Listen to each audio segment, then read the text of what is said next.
Hi, welcome to the video here for demonstrating my Avigilon software.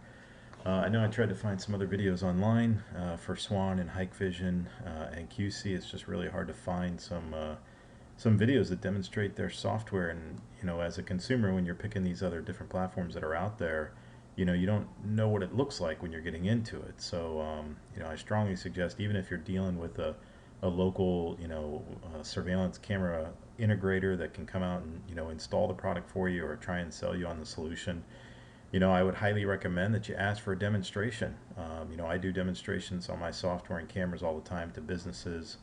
um, you know every week is when I'm doing these. So I highly encourage it. And what I'm just going to show you real quick is my software here, what it looks like and how easy it is to use.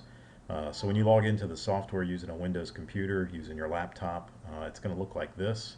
Where on the left hand side here I have my home server right here, and I've got a couple of cameras listed here, like my 2 megapixel front camera that I know you've seen the images of. And actually, when I'm recording this right now, there's some people outside, so this is a live shot. You'll notice, even though this is a 2 megapixel camera, it does look a little grainy at nighttime. It's simply a matter that when I digitally zoom all the way back out here with the mouse wheel, it's a very large scene. It's very wide, so as I try and drill in, the quality is going to go down. With other manufacturers' cameras, like an analog camera or lower resolution cameras, when you start to digitally zoom, it basically gets more pixelated much quicker than a higher resolution camera. So one of the things my software I can do is I can bring in multiple cameras like this. This is all nighttime right here. I can also close these and bring one camera like this and bring it into multiple views. So I could bring this up on my TV at different times and zoom into different aspects of the video. Not affecting any recorded information. This is all live right now. I'm just viewing at it at different perspectives.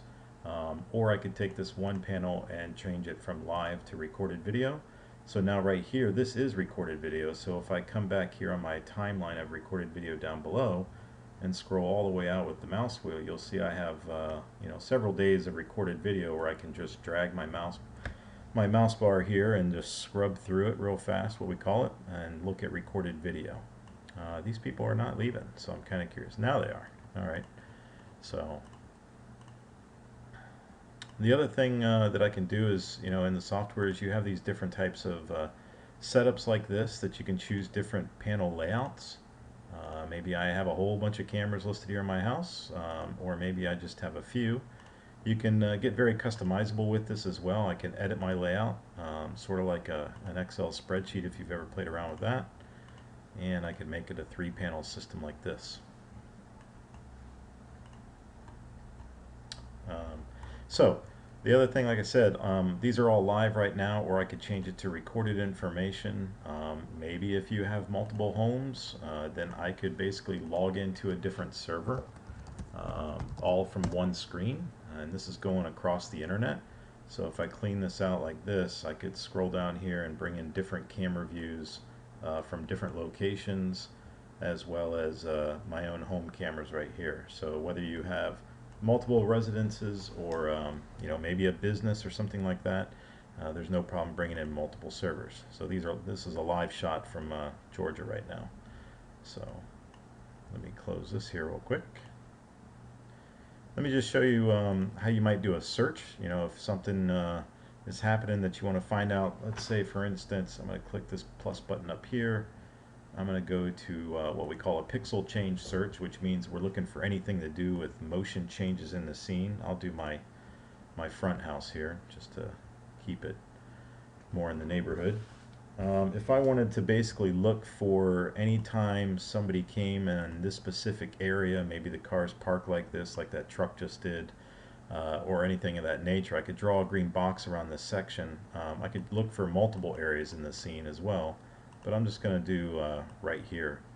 And down here on my timeline of recorded information, you'll see I've got from January 21st all the way to January 31st. So I'm going to take these bookends, and I'm just going to select the time period that I'm going to do a search. So I'm going to do a search real fast over 5 days of recorded video for anything that kind of comes through this green box here. Now that could be a car, that could be a person, that could be a shadow, that could be leaves, It can be several different things, but if I hit the search button here, here are my results. I can click on one. I can see that my wife's coming home like this, and it probably caught the shadow that was on the ground coming through there. If I skip down using the down arrow key on my keyboard, I can quickly scroll through these different events. And if I come up to this one, like here is a neighbor here, if I just scrub through this real fast, I can see that he's coming through the green box. So you know, you can resort this by time or by duration, but it's really fast to go through and find recorded information of things that are happening within your scene. The other type of search is that we can do is called a thumbnail search. So if I click on this button here and I pick the same scene, let's say for example, I'm going to put this box, I don't know, let's say around here. I'm going to maybe select, I don't know, maybe I want to see, you know, who came in this area. I don't know, let me just pick a time like January, like Friday here. So I'll pick early in the morning till probably, I don't know, sometime in the afternoon. Oh, there's a truck. Okay, so I'll put it right here. I'll see when this truck basically showed up. So the results that I'm going to get when I do a search is what we call thumbnail snapshot images. So as you can see, it's searching my system, and there's no car here in all these thumbnail images, but then here's a car right here. So the time difference here is 5:11 p.m. and 5:28 p.m. So if I double click here, it's going to narrow that time frame down and get a little bit more granular. So now we're seeing 5:20 p.m. and 5:20 p.m. but 49 seconds. If I click one more time, and then I can pick right about here and open that up into view, and then I can see where that car is about to come through the green box that I found. So these are some advanced searches that software like this, you know, by my company, Avigilon, has to offer. You know, like I said, there's nothing wrong with, you know, getting a consumer-based system. It's just, you know, do your due diligence and research, and try and find some information about how you go about doing searches and looking at recorded video. Because, you know, you're going to be the one that's using this. You're the one that needs to go back through and do investigative work, and you'd like it to be easy. You know, my software is going to run on a dedicated computer. You know, I've seen HP and Dell, their websites, maybe even Costco, that you can buy a desktop computer that has a 1 terabyte hard drive in it for maybe $499, $500. And then the software itself, I mean, just to give you an idea, one camera license software, you know, runs about $100 per camera. If you were going to use analog type cameras and maybe an encoder device, then you could get 4 of the lower resolution analog cameras like that QC that I had on the blog. You could put 4 of those into that Avigilon encoder that was pictured, and it only requires 1 license for those 4 cameras, so $100 plus the computer itself. So I'll show you one more thing real quick. There's some things you can do, like here, if that car showed up, I can right click down here on my timeline of recorded information and add a bookmark. So maybe I want to save this for later on. Silver SUV pulled up, and then I could put some other description of notes here, select this camera, protect this so it never gets overwritten, and then kind of drag my bookends here again of when the car showed up and when it stopped. Hit OK. Now I've got it created as a bookmark, so if I ever wanted to find this again, if I just close these tabs out, and I could hit the plus button and do a bookmark search, you'll see over here I've got Silver SUV pulled up. So it's real fast to go back and look at the recorded information of something that you saved. From the nighttime of those solicitation where I posted on the Facebook, also those, what was it, the nighttime selling.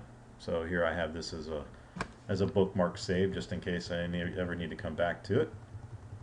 And I can see these gentlemen right there. So I guess that's about it. I really wanted to just make this short and sweet, but if you have any questions or anything like that that I can assist with, please let me know. Again, my name's Eric, and thanks.